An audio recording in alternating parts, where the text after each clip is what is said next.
Mister ladies viewers அனைவருக்கும் வணக்கம். நான் டாக்டர் நித்யா, சித்தா பிசிஷியன். இப்போ இருக்கக்கூடிய காலகட்டத்துல பார்த்தோம்னா, தூக்கம் எவ்வளவு நேரம், யார் யார் எவ்வளவு நேரம் தூங்கணும்? ஒருவேளை நமக்கு தூக்கம் இல்லாம இருந்ததுன்னா, என்னென்ன பிரச்சனைகள் வருதுன்றத இந்த வீடியோல ஃபுல்லா பார்க்கலாம். ஒரு சிலர் நம்ம என்ன பண்றோம்னா, நைட்ல ரொம்ப லேட் நைட் தான் தூங்க ஆரம்பிக்கிறோம்.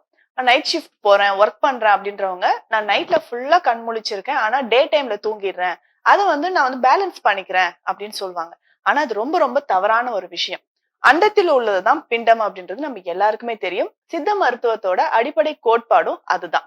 அப்படி பார்க்கும்போது இரவு நேரத்தில் நம்ம அண்டத்தில் நடக்கக்கூடியது, யூனிவர்ஸ்ல நடக்கக்கூடிய எல்லா விஷயங்களும் நம்ம உடலையும் நடக்க ஆரம்பிக்கும். அந்த பயாலஜிக்கல் கிளாக் அப்படின்றது நைட் டைம்ல நம்ம பாடியில என்ன பண்ணுது, எல்லா ஆர்கன்ஸுமே ரெஸ்ட்ல இருக்கும்.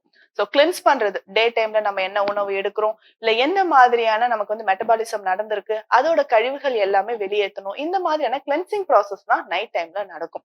ஸோ அப்ப எல்லா ஆர்கனுமே ரெஸ்ட்ல இருந்த ஒரு கிளென்சிங் ப்ராசஸ் நடக்கிற டைம்ல நம்ம என்ன பண்றோம்னா ஹெவியா ஒர்க் பண்ணிட்டு இருந்தோம்னா, இதுதான் நமக்கு நாளடைவில் நிறைய நோய்களை நமக்கு உண்டாக்குதுன்னு சொல்லலாம். குறிப்பிட்டு சொல்லணும்னா, இப்போ நெறைய பேருக்கு யங் அடல்ட்ஸ்க்கு நெறைய பேருக்கு இப்போ டயபெட்டிஸ் இருக்கு. சர்க்கரை நோய் இருக்கு. ஸோ 25 இயர்ஸ்ல 20 இயர்ஸ்ல நமக்கு பார்க்க முடியுது. எனக்கு டயபெட்டிஸ் டைப் 2 டயபெட்டிஸ் வந்திருக்கு அப்படின்னு நெறைய பேர் நம்ம பார்க்குறோம். ஆனா டைப் 2 டயபெட்டிஸையும் தாண்டி இப்போ நெறைய பேருக்கு கொலஸ்ட்ரால் இருக்கு, பிளட் பிரஷர் இருக்கு. இதையும் தாண்டி பார்த்தோம்னா, இப்போ ரீசன்ட் டேஸ்ல நெறைய பேருக்கு பார்க்குற ஒரு விஷயம் என்னன்னா, இருதயம் சார்ந்து வரக்கூடிய பிரச்சனைகள். நல்லாதான் இருந்தா, இப்போ சின்ன வயசு தான் எனக்கு ஹார்ட் அட்டாக் வந்துச்சு. திடீர்னு ஒரு மாரடைப்பு ஏற்பட்டு ஒரு மரணம் விளைவிக்குது அப்படின்னா, இதற்கு முக்கியமான ஒரு காரணம் தூக்கமின்மை. இதையும் தாண்டி பார்த்தோம்னா, நெறைய பேருக்கு ஸ்ட்ரோக் அப்படின்ற ஒரு பிரச்சனை ஏற்படுது. பக்கவாதம் வருது. நம்ம என்னன்னா சடனா நம்ம போய்க்கிட்டே இருக்கிறோம். திடீர்னு நமக்கு ஒரு சைடோ, இல்ல ஏதாவது ஒரு சைடு ஃபேஸ்லயோ, இல்ல ஒரு சைடு கை, கால் இந்த மாரி ஏதாவது ஒரு சைடுல நமக்கு ஒரு ஸ்ட்ரோக் மாதிரியான ஒரு பிரச்சனை ஏற்படுது. இதற்குமே தூக்கமின்மை ஒரு முக்கியமான காரணமாக இருக்கு. சரி, இது எல்லாம் தாண்டி பார்த்தோம்னா, நெறைய பேருக்கு ஏற்படக்கூடிய இன்னைக்கு சைலன்ட்டா நெறைய பேர் அட்டாக் பண்ணக்கூடிய ஒரு விஷயம் என்னன்னா, கிட்னி ஃபெயிலியர். சிகேடி அப்படின்னு சொல்லக்கூடிய குரானிக் கிட்னி டிசீஸ். இதற்குமே தூக்கமின்மை ஒரு பிரச்சனை தான். சோ இந்த மாதிரியான பெரிய நோய்களுக்கு நாம் செய்யக்கூடிய இந்த சின்ன தவறு, தூக்கம் இல்லாமல் இருக்கிறது ஒரு முக்கியமான காரணம், அடிப்படையான காரணம் கூட சொல்லலாம். இப்போ ஒரு நாளைக்கு நம்ம தூங்கக்கூடிய நேரம், இரவு நேரம் அப்படின்னு பார்த்தோம்னா 9 மணில இருந்து 4 மணி.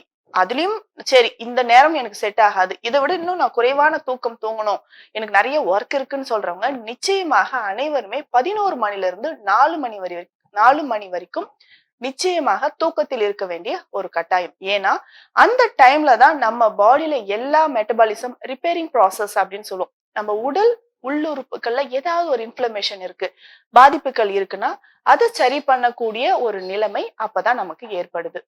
ஒருத்தர் நிச்சயமா தூக்கத்தில் இருக்க வேண்டிய நேரம்னா 11 மணில இருந்து 4 மணி வரைக்கும். அந்த டைம்ல தான் நம்ம பாடியில எல்லாமே ரிப்பேரிங் ப்ராசஸ் அப்படின்றது நடக்கும்.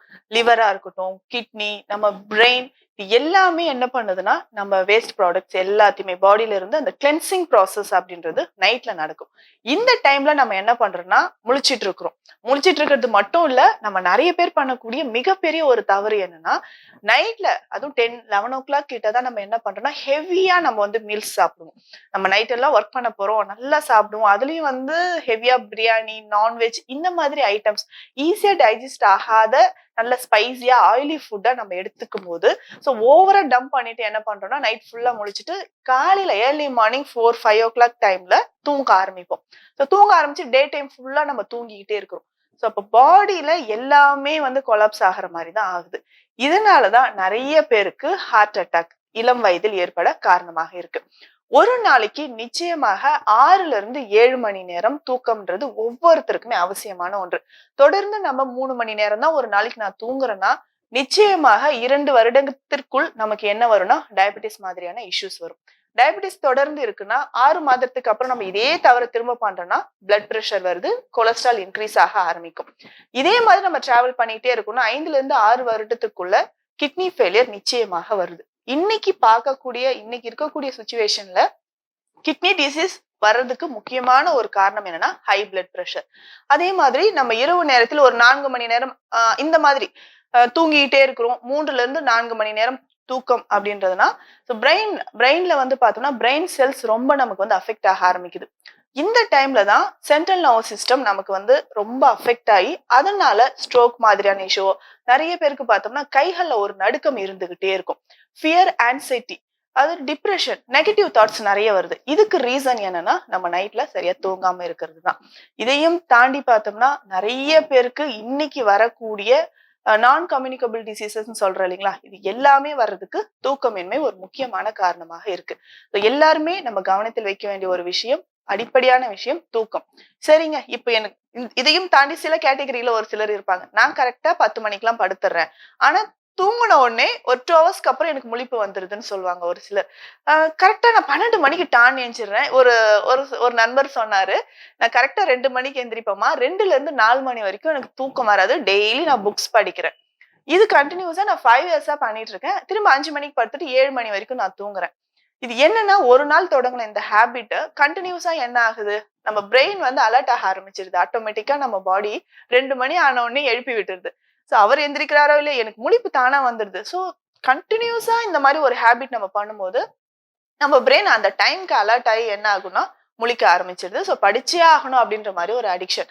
இதே மாதிரி சிலர் என்ன பண்றாங்கன்னா, தூங்குனதுக்கு அப்புறம் சரௌண்டிங்ஸ்ல என்ன நடக்குதுன்ற மாதிரியான ஒரு தாட் இருந்துகிட்டே இருக்கும். ஒரு அவேர்னஸ் இருக்கும். யாருன்னா கிராஸ் பண்ணா கூட நான் முழிச்சுக்கிறேன். யாருன்னா டோர் ஓபன் பண்ணா கூட நான் வந்து டக்குன்னு எழுந்திருச்சு பாக்குறேன். ஸ்கிரீன் வந்து காத்துல ஆடினா கூட நான் முழிச்சு பாக்குறேன்னு சொல்றவங்களா இருக்காங்க. இந்த கண்டிஷன் என்னன்னா, நமக்கு எப்பவுமே ஒரு அவேர்னஸ் இருந்துகிட்டே இருக்கும். ஒரு டீப் ஸ்லீப் இல்லாம நம்ம தூங்குனாலும் நம்மளுடைய ஆழ்மனதா இருக்கட்டும், நம்ம பிரெயின் என்னன்னா எனி டைம் ஒரு அவேர்னஸ் இருந்துகிட்டே இருக்கும். இதற்கு நம்ம சிம்பிளா ரொம்ப ஈஸியா என்ன பண்ண போறோம்னா, மெடிடேஷன்ன்றது ரொம்ப இம்பார்ட்டன்ட். நம்மளோட ஆழ் மனசுக்கு நம்ம செக்யூர்டா இருக்கிறோம், நம்ம ரொம்ப பாதுகாப்பான இடத்துல இருக்கிறோம், நம்மளை சுத்தி நம்மளுடைய பிலாங்கிங்ஸ் எல்லாமே ரொம்ப சேஃபா இருக்குன்ற ஒரு நம்பிக்கை நம்ம ஆழ்மனதுக்கு கொடுக்க கொடுக்க நம்மள மருந்து நம்ம தூங்க ஆரம்பிப்போம். இது ஒரு பக்கம் இருந்தாலும் இன்னும் நிறைய பேர் டயபிட்டிஸ் பேஷண்ட்ஸ், கிட்னி பேஷண்ட்ஸ் எல்லாம் என்ன பண்றாங்கன்னா, தூங்கிட்டு 1 hour ஒன்ஸ் எனக்கு வந்து யூரின் பாஸ் பண்றதுக்காக எனக்கு தூக்கமே கெட்டு போகுது அப்படின்னு சொல்லுவாங்க. இதற்கு ஏற்ற மாதிரி சிகிச்சை முறைகள் நிச்சயமாக எடுக்கணும். சோ ஒருவேளை எனக்கு வந்து டயபிட்டிஸ் இருக்கு, இல்ல கிட்னி ஃபெயிலியர் இருக்கு, தொடர்ந்து நமக்கு வந்து நிறைய ஆண்களுக்கு பார்த்தோம்னா 50 வயதுக்கு மேல அடிக்கடி யூரின் பாஸ் பண்ணிட்டு இருப்பாங்க. என்ன ரீசன்னா, புரோஸ்டேட் கிளாண்ட்ல ஒரு என்லார்ஜ்மெண்ட் இருக்கும். புரோஸ்டேட் கிளாண்ட் என்லார்ஜ்மெண்ட் இருக்கக்கூடிய ஆண்களுக்கு பார்த்தோம்னா 1 ஹவருக்கு ஒன்ஸ் இல்ல 2 ஹவர்ஸ்க்கு ஒன்ஸ் நான் யூரின் பாஸ் பண்ணிட்டே இருக்கேன். கொஞ்சம் கொஞ்சமா நான் அந்த யூரின் பாஸ் பண்றேன்னு சொல்லுவாங்க. அதே மாதிரி கிட்னி ஸ்டோன்ஸ் இருக்கக்கூடிய நபர்களுக்கும் இந்த மாதிரி இரவு நேரத்தில் அடிக்கடி நமக்கு வந்து யூரின் பாஸ் பண்ற மாதிரியான ஒரு அசௌகரியம் ஏற்படும். இது எல்லாத்துக்குமே சிகிச்சை முறைகள் எடுக்கணும். இதையும் தாண்டி நான் கொஞ்சம் தூக்கம் வந்து எனக்கு ஸ்லீப் பேட்டர்னை வந்து இன்க்ரீஸ் பண்ணணும். ஸ்லீப் ஏப்னியான்ற கண்டிஷன் ஒரு சிலருக்கு இருக்கும். என்னன்னா கொரட்டை விடுறது, ஸ்லீப் டிஸ்டர்பன்ஸ் நிறைய இருக்கிறது. கொரட்டை வர்றதுக்கும் ஒரு முக்கியமான காரணம் என்னன்னா, நம்ம ரொம்ப ஒபீஸா இருக்கக்கூடிய நபர்களுக்கோ, இல்ல த்ரோட் அதுக்கப்புறம் நெஞ்சு பகுதியில நம்ம தாடை பகுதியில இருக்கக்கூடிய மசில்ஸ் எல்லாமே தளர்ந்து இருக்கிறது ஒரு முக்கியமான காரணம். டான்சிலைட்டிஸ் இருக்கு, நேசல் பாலிப்ஸ் பிரச்சனை இருக்கு.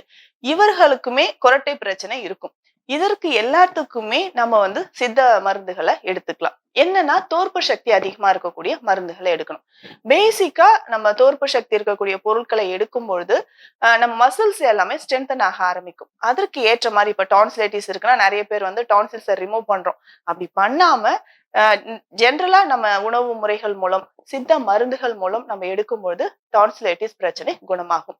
சோ இந்த மாதிரியான வழிமுறைகள். அதே மாதிரி இரவு நேரத்தில் நம்ம உண்ணக்கூடிய உணவு அந்த டைம் அப்படின்றது 8-8:30 மணிக்குள்ள நம்ம நைட் டின்னரை கம்ப்ளீட் பண்ணிட்டு ஈஸியா லகு ஆகாரம்னு சொல்லுவோம், ஈஸியா டைஜஸ்ட் ஆகக்கூடிய உணவுகளை எடுத்துட்டு ஒரு நாளைக்கு 6ல இருந்து 7 மணி நேரம் நிச்சயம் உறக்கத்தில் இருந்தோம்னா பிற்காலத்தில் வரக்கூடிய பெரிய நோய்களிலிருந்து விடுபடலாம். ஒருவேளை இரவு நேரத்தில் நமக்கு தொந்தரவு செய்யக்கூடிய பல பிரச்சனைகள் இருந்தாலும் அதற்கு சித்த மருந்துகள் மூலம் முழு தீர்வுகள் நம்ம அடையலாம்.